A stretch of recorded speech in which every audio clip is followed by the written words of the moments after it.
আসসালামু আলাইকুম। রোজার দিন দেখে দুপুরে বড়ি খেতে পাই নাই, এখন বড়িটা খেয়ে বড়িটা শেষ। বড়ি গাছের এখন বড়ি শেষ, বড়িগুলা আছে হালকা পাতলা, কিন্তু বড়িগুলা এত মজা। এখন দেখেন শুকনো মরিচ আর বড়িগুলা ধুয়ে নিলাম। বড়িগুলা খেতে অনেক মজা, অনেক রসালো। আপনি যদি খাওয়াইতে পারতাম তাইলে মজাটা বুঝতেন। অনেক টেস্ট, অনেক টেস্ট। কিন্তু আমার বড় আপারে রাইখা খাইতাছি, এটা অনেক কষ্ট লাগতেছে। আমার বড় আপার কাছে যদি হয়তো আমরা যদি আবদার করতাম, আমার বড় ভাই ঠিকই আমাদের জন্য ঢাকা থেকে পাঠাই দিত।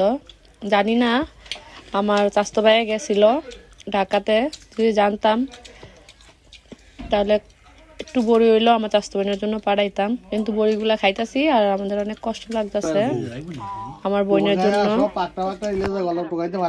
আমি পারমুই না টোকামু, কেমন জানি আমি টোকাইতে গেলে আলাপ পেলায় গিয়া সব টোকাই লিয়ে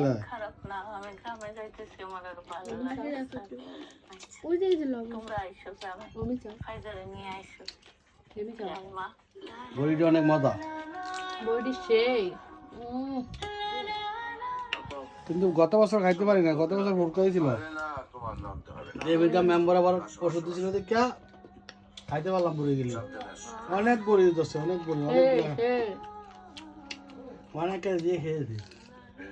কিন্তু আমার একটি দুঃখ, আমার এক মামাতো বোন চেয়েছিল খাইতে, কিন্তু মামা তো ভাই ঢাকা গেছে, খেলা ছিল না, আমি ওকে দিয়ে দিতে পারতাম।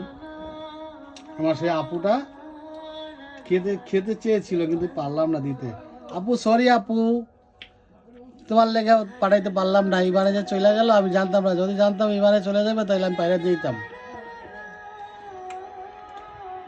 অত বড়িগুলা খাইতেছি বড় আপার লাগা। তোমার কথা মনে পড়তেছে, তোমার কথা অনেক মনে পড়তেছে, তোমার জন্য অনেক কষ্ট লাগতেছে। অফিসে যাব না, কফি না। আসসালামু আলাইকুম।